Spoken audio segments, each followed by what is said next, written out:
Alright, so welcome back. Now, I could put this section of video to the very end and that'd make everything kind of run the way it should be, because the work you're going to see in this video is happening before this actually came to us. But then you'll probably end up just skipping through the video. So we'll get it out of the way first, right away. So before I explain why we got this, I'm going to actually show you what it actually is. This is an Ifor Williams 14 foot by 6 foot wide plant trailer, if you want to call it. Flatbed trailer is what I call it. This popped up right beside me for sale, and I wasn't mad looking for one, but at the same time I was always dipping my feet in the water every so often to see could I find one at kind of small money that I could come along bit by bit and fix up. So before I go into the ins and outs of what needs to be done to this trailer, I have a Nugent 10 by 5'6" trailer at home. A trailer that I absolutely love. It's a twin axle, a very, very handy trailer around a farm, whether go and get sheets of 8x4 or going to get posts or whatever you're doing. It's a nice, handy trailer. A friend of mine has a 14 foot trailer and he's getting a bit sick, probably me asking for the lend of it. In fairness, anytime I wanted it, he'd give it to me, but I hate actually asking people for the lend of stuff. So I started looking around to see could I find a 14 foot of my own. I have a job coming up between now and Christmas where I'm going to be drawing a lot of stuff from different places to actually work on that. I'm not going to give anything away yet because we want to see how it goes, but a lot of the stuff is 14 foot, 15 foot long, and my own trailer at home is just not big enough for that. So I'm going to be making several trips back and forth here and there to get bits and pieces, and this is going to be very, very handy for that. Now, I did think about trading in the trailer I have at home because it's in very good condition. I've looked after that trailer. I have it about 6 years now, I think. I'm just getting a new 14 foot trailer, the equivalent of the same, but a 14 foot trailer is a lot awkwarder than a 10 foot trailer, especially when you have it in the back of an L200 here, which is quite well, it's not a long Jeep, but the turning circle isn't the best on it. And if you go into a yard to pick something up, you always have to make sure you can get out when you're bringing something like this. I was also speaking to lads who have both, and they said they would never do without either, for the very same reasons as why I'm mentioning it. So that's why we stumbled across this thing. This thing came from about 15-20 minutes away from my home. Just happened to come available at the right time and at the right money. This cost very little. I might, when we're finished fixing the thing up, give you an idea what the total thing will come to. A second-hand one of these in really good condition, we're making around about 3,500. So I didn't spend anywhere close to half of that. The reason for that is it does need work. So what does it need? Well, straight off the bat today, I'm going to get 6 new tyres first. The tyres are completely, yeah, they're done. Here you can see there's an awful lot of parish on the tyres. There's also big chunks of the tyre sticking out of the side. The wire's starting to break out through the tyre. So yeah, this looks like the best tyre that's on it. And then you come along and you see a big nick gone out of it like that there, right down into the wire. That one there is not good either. So I'm away now in the next half hour to put 6 new tyres on it. The lights do actually work on it, but this here is broken. So I'm going to be putting a new 7-pin plug on it now when I go home before I go anywhere. So when we were talking about the wheels, we also have to have a look at the brakes. They're locking in place at times, and they're not that terrible good. But we may have to put a set of brake shoes in every one of these because it breaks on every wheel. I also looked at the cables, which aren't hectic either underneath, so they might have to be done with that. But if you look at the floor here, it's not in great shape. The timbers underneath are in bad shape. I got underneath it, and a lot of them are actually split and just very rotten around the sides where there's been no silicone and moisture gets underneath and just rots everything out. So it's all swollen along the sides as well, hence the reason the diamond plate is starting to curl up.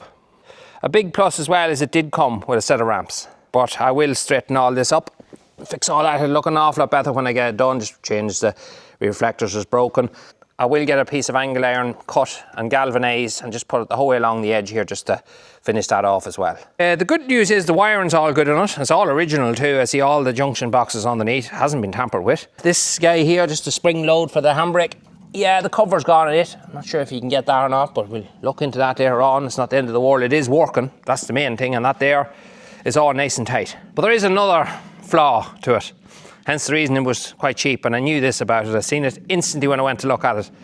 Is that we have a little curve on the chassis of this trailer, and it's quite common when people are putting diggers and stuff up on them. They can just put a little bit of a hoop on the back of the trailer. If you look here, you'll see there are lads here that you drop down on the ground, and that means when you're loading something from behind, you're not putting strain on the chassis, you're putting it right to ground. Well, maybe someone put a digger up on it without doing that. It might have been seized. It doesn't look like it's been used in a long time. And they put a little hoop on this from the middle to there. It's quite a little hoop on this side. If you look down, not sure if you can see that.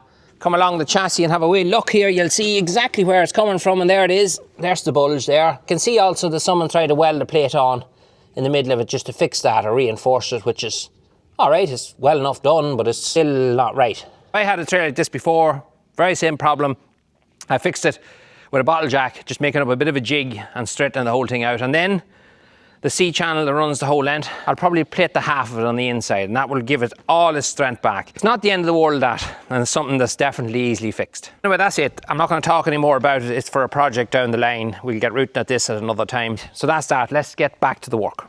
So today is Thursday, and I'm going to spend a few hours here. I'm just after laying out some tools here, some bolts, some nuts and washers. And what I'm trying to do is get the uprights timber fixed to these concrete posts. So in case you haven't seen the last video, we replaced this fence because the storm, we had a very similar fence put up, only it was wooden stakes that was in the ground, wooden posts, and they all rotted at the very base. Wind came along, it knocked one section of the fence, and then it just went like a domino effect, and it just lay the whole way down right around that corner. So that's why we've put in concrete posts here in the last video. I'm using a mic today because I don't know if it's going to rain, the sun's going to come out, or what's going to happen, but it's kind of all over the place. I'm going to leave a wee bit of room. I'm not going to have it dead on the ground because there's a bit of soil to go around all of these posts, so I'm going to try to cut them all around the same height, which we're going to leave it around 47 inches.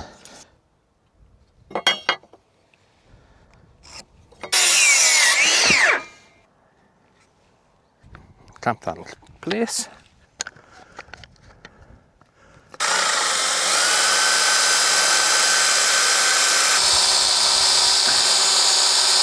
Alright, so if we come along now and just put a bolt in there like that, it will pull in nice and tight like that, but it's going to have a bowl shape sticking out. Now when I tighten that, if I want to force tighten it, it will probably pull in a fair bit. But I don't want to do that. There's no real reason to be doing that. You could split the post, you could damage the, you could actually split the concrete post over time too. So the easy way around that is just countersink it. Just like that. Remember, that's going to be behind the rail, so you're not going to see it. That's fine. Stick a washer on it. Not. Just tighten it. Now you can see the head of that is flush with the timber, so when our rail goes on there, there's going to be no lumps or bumps to go around. It's going to fit nicely to that. There we go.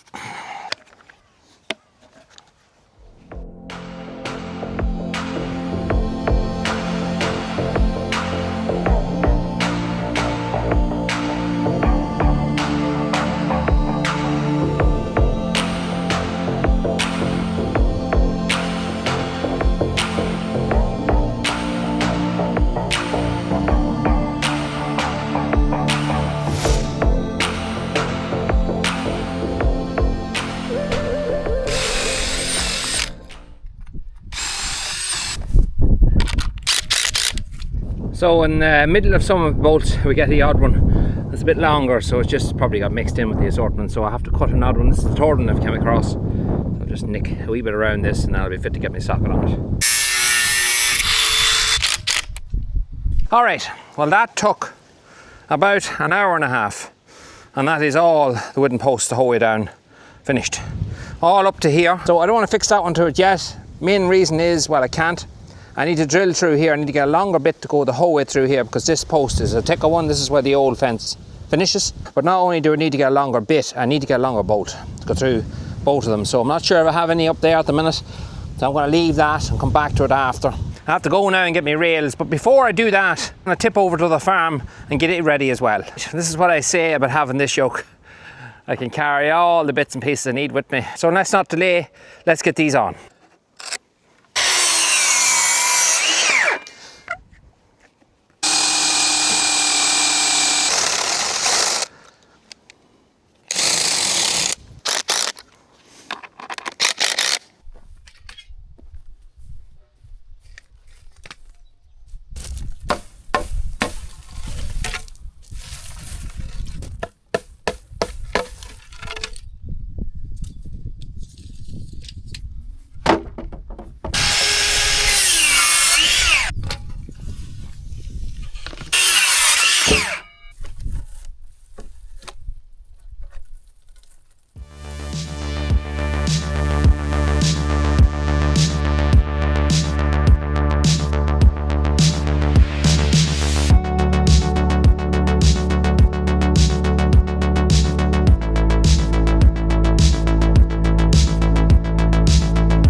So we're just out there for a bite of lunch. 4 rails on now the whole way around.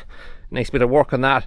Very, very straightforward to do it. Once you get your concrete posts in, when you get the top row on, it's only a matter then of making a little template, just like we have here, this little thing here that's screwed in there in case we wouldn't lose it. Then you just slide it along and that'll give you your distance between your next rails. When you have a circle here, I decided just cut butt joints there. Some people cut them at 45 degrees and slide them into other. I've done it both ways and can't see really much of a difference. In fact, I thought the 45 degree was inclined to rot quicker because you're left with a narrow piece of wood coming out here, and sometimes this broke off.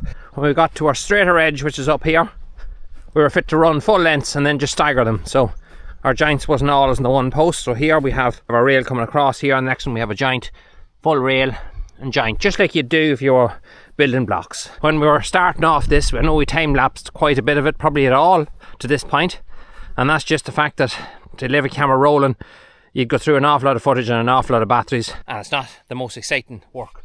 It's just, there's a lot of it and it's quite slow to do. So there used to be a gap here where we used to go in and out with a quad. We closed that off, we put a concrete post there and we went straight to that concrete post. It's just more secure. We were never really using that gate that often, and it was a bit of an eyesore, just an old gate with a latch on it. Yeah, didn't really think an awful lot of it. You can see here we have concrete posts goes the whole way down our lane. They used to actually go the whole way up to the farm and the whole way around the farm as well. There was an awful lot of them put in. My father done all that work when he first came here. I think there was a hedge here at one stage and he took the hedge out. Said it was mostly winds and stuff. It opened the whole place up and it left just, when someone's up the lane you can see them. It was a good job to do. That's a long, long time ago, mind. I don't remember them posts going in, but by God, I remember painting them every year. One little other thing we need to do here before we finish off is, you might see in my other fence, we do a little design, which is a crisscross. Some people don't bother doing those sort of things, but I like it. It's just a little up and down, zigzag. So if you come over here, you'll see what I'm talking about.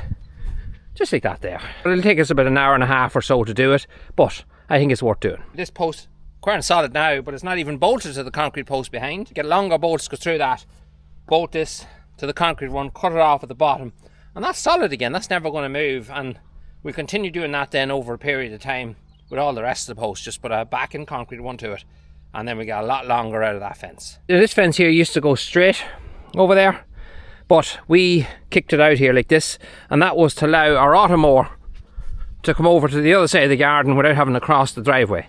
I know when people buy them automowers, if you've got a garden on both sides, they'll recommend you cross your drive, and it's fine. A lot of people drive over the automowers. It happens, believe it or not, quite often. But I didn't want it going across our drive because it leaves a dirty mark. Now ours is just gravel at the minute, but if you did tar it or whatever, it'd leave a wet, grassy mark crossing it all the time. So I just came along in here and cut a hole in the laurels, and there's a guide wire that runs both sides and a little one that runs in the middle, and it comes through there itself. And that's how it makes its way across here, comes in and cuts the other side.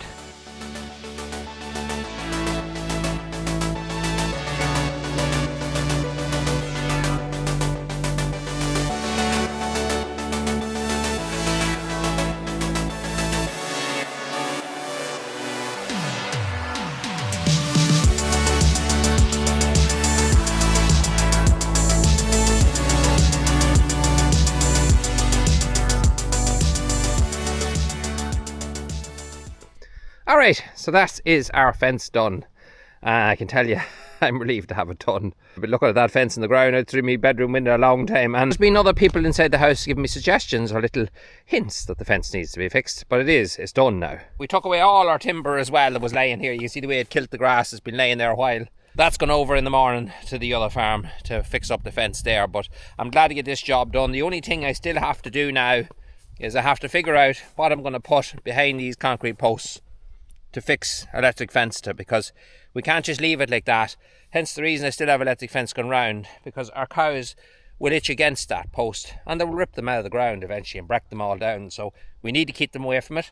The two options I have is to use the steel posts that I have and put them around it, put 2 rows of electric wire on it. Alright, so Saoirse's here. What do you think of the fence? What do you think of it?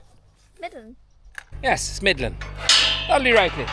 Middling's good enough for me. So this is what I had going on with the old fence. I had these screw-in lads going into the timber and I'd fixed 2 rows of wire, and that kept the cows away from it. So I'll probably end up doing something similar, although I have to figure out how to fix them to the concrete posts. That's the only thing. You probably have to drill into them and put a plastic insert or something in it.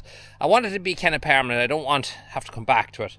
And I've seen other times where I've drilled into concrete, put in little plastic inserts, and after it gets warm and cold, they fall out eventually. So if you're a fencing contractor, what would you use? Or what have you used in front of a concrete fence or a fence like that to keep cows and animals away from it? But anyway, we're away to do our milking now. We'll pick this up tomorrow. Oh yeah, there's one thing I forgot to tell you. It has to be painted. Alright, so over here at the cottage, these are the old timbers that are left here. There's quite a few of them, as you can see there. Very little of them is going to be wasted because there's some good timber there. So we're going to lay out a couple of planks in the ground here, several of them the whole way across. We're going to separate out the short ones from the long ones, stack them neatly along here, then we'll put a plastic cover over them and just seal them.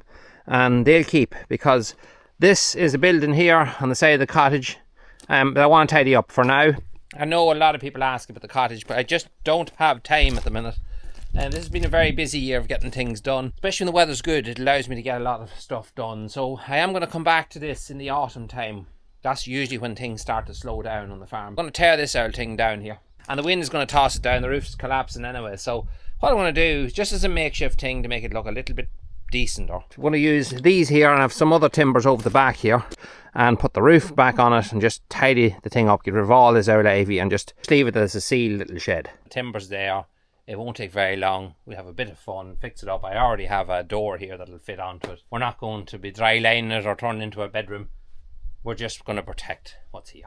Alright, so me and Nicole are up on top of the hill here with the calves. She is going to just start giving them their buckets of meal. We're going to trick them into keeping them occupied while we move their fence, is what we do. So every 3 days or so I'll move the calves. I find just by trial and error that when you move calves often, give them fresh grass more often rather than letting them into a big field where they'll stay in it maybe for a week, 2 weeks, 3 weeks. If you give them it every couple of days, if you have the time to do that, I always find calves do better from that. I'm sure there's people that disagree with that and say there's nothing about it, but I find fresh grass more often. I feel calves do better that way. Right, so that's their fence moved. That took about 5 minutes. I just want to show you something here before we leave. So this is the place that we sprayed in the last video, and that actually was only about 2 days ago. So here's the kind of kill that we got. You can see the nettles are all starting to get very tired looking, and they're starting to topple over and go a kind of a brown stinge coming to them. It's actually happening quicker than I would have imagined. But they are starting to lay down. This area here where these lime trees are was always a tower for growing nettles. Also the grass that grows about 30 yards, 40 yards out from them trees, cattle doesn't seem to like to eat it, whatever it is about it. But anyway, our spray is working. I will have to come back when the calves are out of here and just do along the fences. It's boiling warm here at the minute, and Nicole, are you sweltering? Yeah, but then when you step in here, it's like a fridge. It's lovely. You can sit here for, happily sit here for the day and just crack open a nice cold beer. Yeah, doesn't get much better. So that's them just finishing off their meal, heading this direction now, and they have a nice bare grass just in front of them. And just before we head down to the heifers, I want to show you another area that we spoke of the last time, and that was our third cut.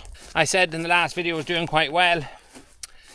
Maybe not. Yeah, it's a nice thick lush sort of grass. It's typical coming into autumn style grass, but you have a kind of a softer kind of stuff. Sometimes it can be very hard to bale that. You end up with a very soft bale.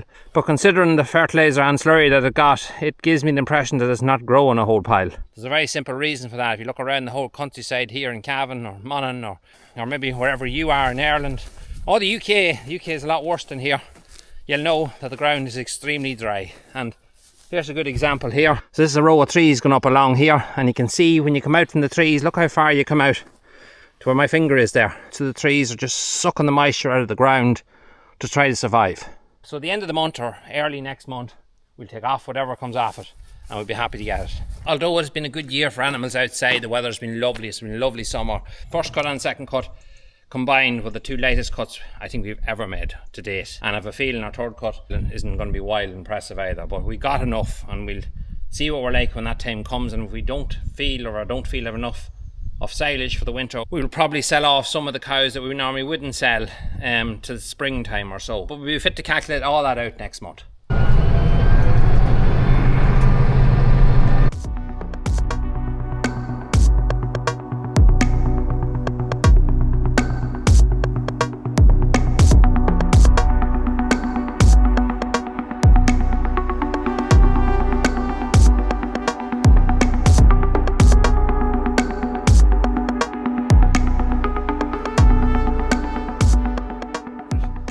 only when you put a drone up in the air you get a better perspective of how crooked you put up your fences. And I was pretty sure I had that fence straight across. I knew there's a wee bit of a curve in it, but the drone shows a different angle.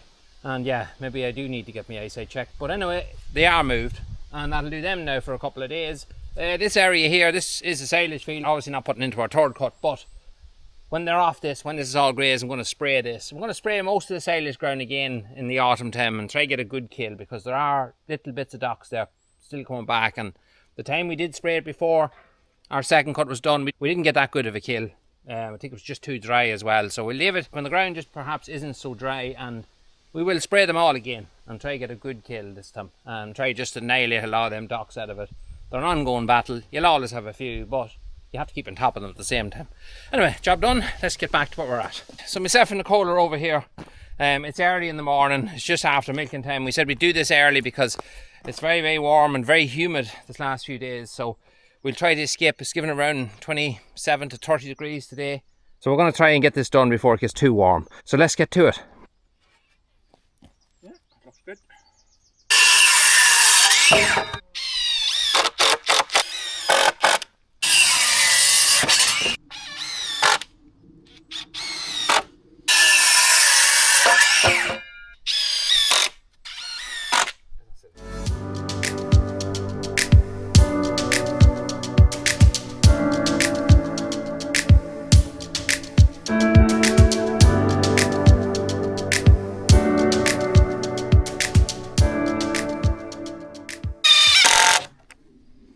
So I think 3's enough. What do you think? Yeah, 4 look a wee bit like a prison. Although it's high up at the ground, we have a bank that comes up right underneath those, so yeah, I think that looks alright. That timber's actually alright. There's very little rot on it. We just cut off all the end pieces where the old nails was, and it's nice to be fit to reuse it. We'll get a coat of treatment put onto that as well. We'll have the whole thing black by the time it's finished. This section here, I don't want to touch it just yet. I want to get that post moved back. I also want to put in a post up here as well, so we can put a little bit of timber fence just above that wall as well, just to kind of tie everything in together. But I am putting in about another 10 posts at home in the next few days. I'll be mixing concrete, so I'll put this post in along with that. Half an hour or less, we'll just finish that wee area up. So we'll come back to that. We'll show you when it's all done. It's just gone 10:30 in the morning now, and it's already starting to heat up nicely. So we're going to go off and do our other bits and pieces for the day, and we'll leave that and come back to it when that post is in and set. That's it. A lot of fencing, a lot of rooting, and our new to us trailer. So I've already ordered new parts for it. I had a good look through it between now and then. There'll be a video on that sometime in the future. But we ordered new brakes for the entire thing, new brake cables. I've already got new tyres put on it yesterday. And the little kink that's in the body of the trailer as well, I've already made arrangements to get that straightened. So it'd be great to have it for projects we have in the future. I'm going to pack up here. We'll see you in the next one.